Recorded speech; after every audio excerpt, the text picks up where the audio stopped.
Assalamualaikum warahmatullahi wabarakatuh. Welcome back to my YouTube channel Lina Erliana. Nah, di Sharing is Caring hari ini kita akan membahas jalur masuk Universitas Diponegoro. Apa aja sih jalur masuk yang ada di Universitas Diponegoro? Langsung aja untuk jalur vokasi ada PSSB, PSDKU, ada PSDKU, ada SBUB. Kemudian untuk jalur sarjana ada SNMPTN, SBMPTN, SBUB, UM, dan IUP. Kemudian PSSB sendiri merupakan jalur penerimaan sarjana terapan pada sekolah vokasi Universitas Diponegoro melalui prestasi nilai rapot. Persyaratannya apa aja sih? Tentunya lulus tahun ini. Kemudian akreditasi sekolah minimal B, mengikuti persyaratan sesuai dengan program studi tertentu. Lalu pelaksanaannya untuk tahun ini tanggal berapa? Pertama untuk pendaftaran online ini tanggal 2 Februari sampai dengan 28 Februari 2021. Kemudian untuk pembayaran pun sama 2 Februari sampai dengan 28 Februari. Pengiriman berkas 2 Februari sampai dengan 5 Maret.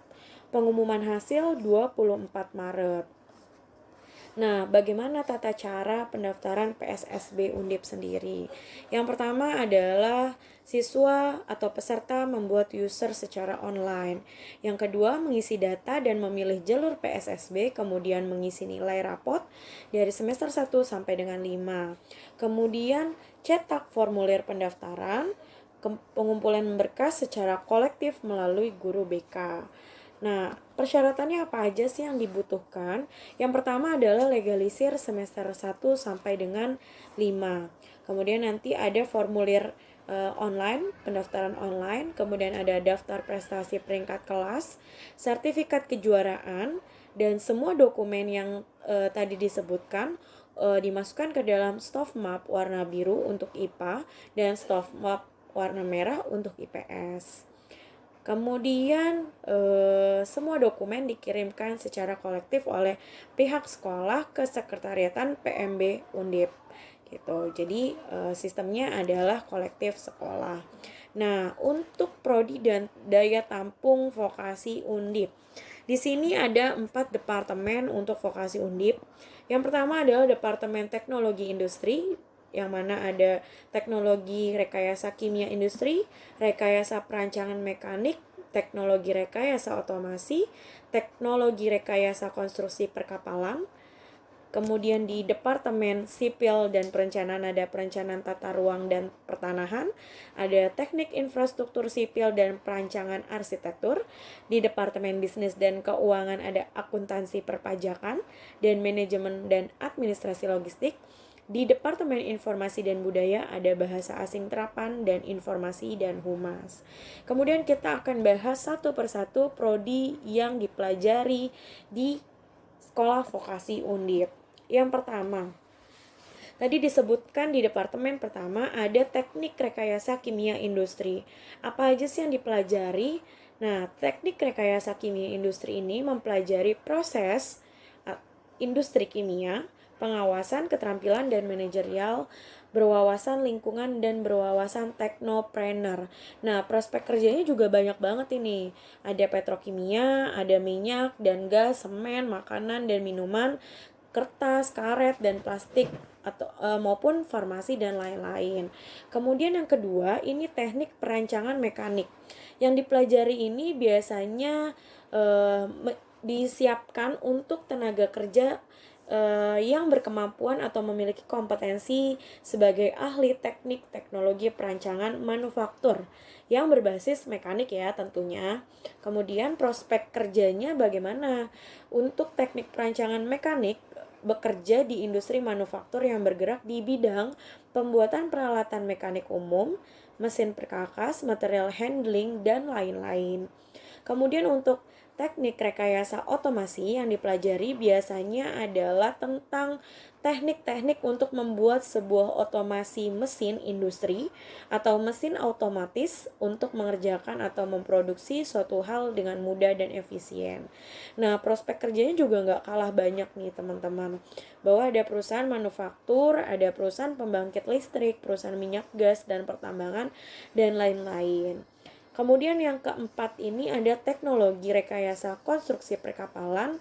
Ini mempelajari tentunya teknik rancang bangunan dan teknik rekayasa sistem komponen kapal. Nah, mempelajari juga konstruksi kapal serta sistem permesinan, listrik, navigasi, serta sistem perpipaan dari kapal. Pokoknya hal-hal yang menyangkut dengan kapal ya tentunya. Prospek kerjanya ini bisa bekerja di dunia perkapalan seperti PT Pelni dan lain-lain. Nah, kemudian program studi selanjutnya yang ditawarkan di Sekolah Vokasi Undip ada Teknik Listrik Industri. Apa sih yang dipelajari? Yaitu perancangan, pelaksanaan, perawatan, dan perbaikan instalasi rumah tinggal, industri, gedung, komersial, serta mampu merancang bangunan sistem kendali listrik industri berbasis elektromagnetik atau PLC. Jadi prospek kerjanya bisa jadi ahli teknik elektronik, ahli teknik elektron, ahli listrik dan lain-lain. Kemudian yang selanjutnya adalah ada teknik infrastruktur sipil. Jadi mempelajari bidang bangunan gedung, bangunan air, dan transportasi. Prospek kerjanya juga banyak banget nih. Ahli struktur, ahli beton, ahli pengembangan sumber daya air, ahli pelaksanaan proyek pelabuhan, dan ahli jembatan. Dan tentunya masih banyak lagi. Kemudian untuk akuntansi perpajakan, program studinya mempelajari mengenai akuntansi dalam bidang khusus yaitu perpajakan ya. Nah, biasanya mahasiswa pada prodi ini akan memahami berbagai prinsip dan teori akuntansi yang dapat diterapkan dalam perpajakan. Prospek kerjanya tentunya sangat umum karena dapat bekerja pada hampir seluruh instansi. Nah, kemudian untuk yang kesembilan ada manajemen dan administrasi logistik.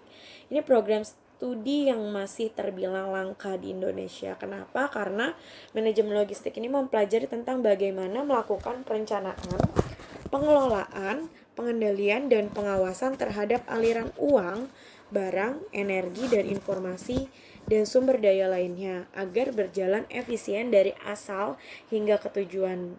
Jadi semua ini dipelajari di dalam manajemen dan administrasi logistik. Ruang lingkup pekerjaannya tentunya sangat besar ya, karena hampir setiap perusahaan terlibat dalam kegiatan logistik. Dan yang ke-10 ini ada program studi bahasa asing dan terapan.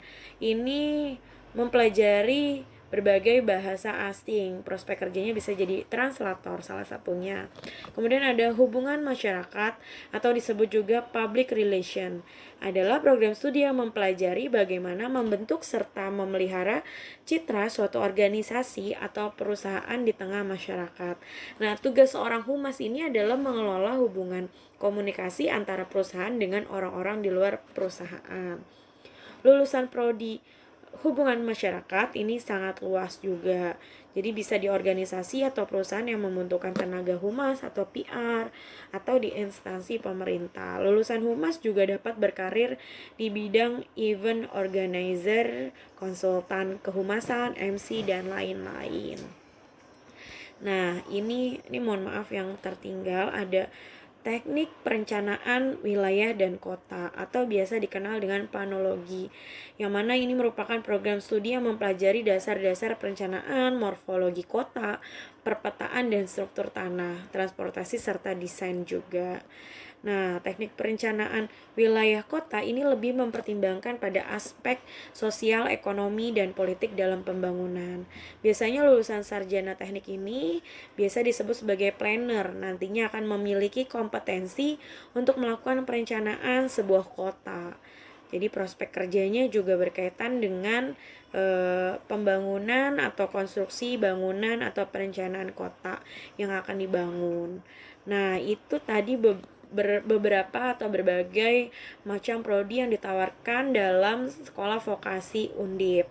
Kemudian ada yang namanya jalur PSDKU Undip, yang mana PSDKU ini adalah program studi di luar kampus utama Universitas Diponegoro yang merupakan ini yang tersebar di luar dari kampus utama. Nah, ini ada di Kabupaten Pekalongan, Kabupaten Batang, Kabupaten Demak, Kabupaten Rembang.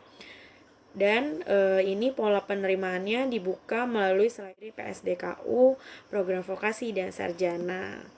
Kemudian tata caranya di sini nanti teman-teman bisa lihat di websitenya langsung di Undip, tapi di sini kurang lebihnya adalah membayar biaya pendaftaran pada bank yang ditunjuk, kemudian mengisi data portofolio semester 1 sampai dengan 5 atau prestasi, kemudian upload surat pernyataan yang ditandatangani oleh peserta dan orang tua.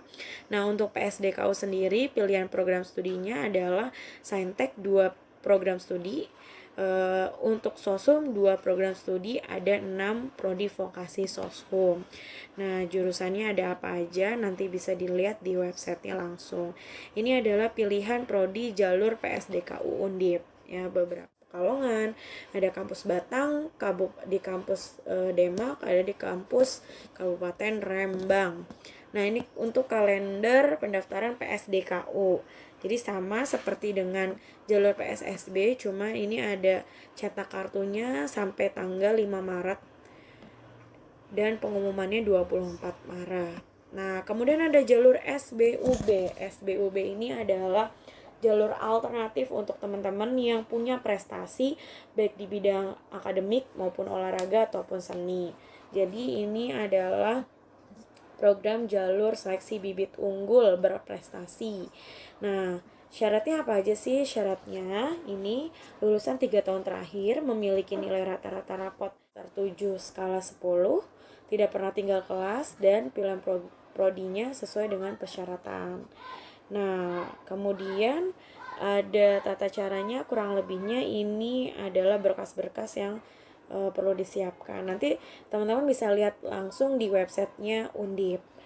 Nah, kemudian untuk kalender pendaftaran SBUB untuk tahun ini adalah pendaftarannya dibuka mulai tanggal 8 Februari sampai dengan 8 Maret, pengumumannya 10 Maret, akadnya 15 sampai 19 Maret, pengumuman akhirnya 23 Maret.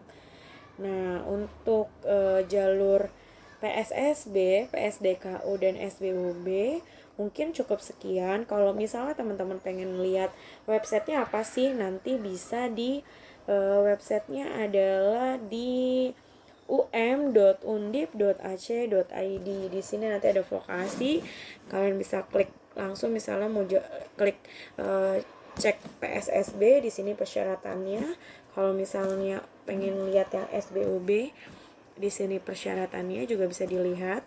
Kemudian ini ada program studi, ya, program studi yang tadi sudah dijelaskan, ada persyaratan khusus dan lain-lain. Teman-teman bisa lihat sendiri di website um.undip.ac.id. Nah, mungkin untuk pembahasan jalur masuk Universitas Diponegoro untuk kali ini kita sudahi dulu. Terima kasih sudah menonton. Semoga informasi ini bermanfaat. Mohon maaf jika ada kesalahan atau ada tanggal yang mungkin masih belum dipembaharui, tapi semoga ini bermanfaat. Kalian bisa lihat update yang sangat-sangat akurat dan validitasnya terpercaya, bisa langsung di update atau bisa langsung diakses di website um.undip.ac.id. Terima kasih sudah menonton. Assalamualaikum warahmatullahi wabarakatuh.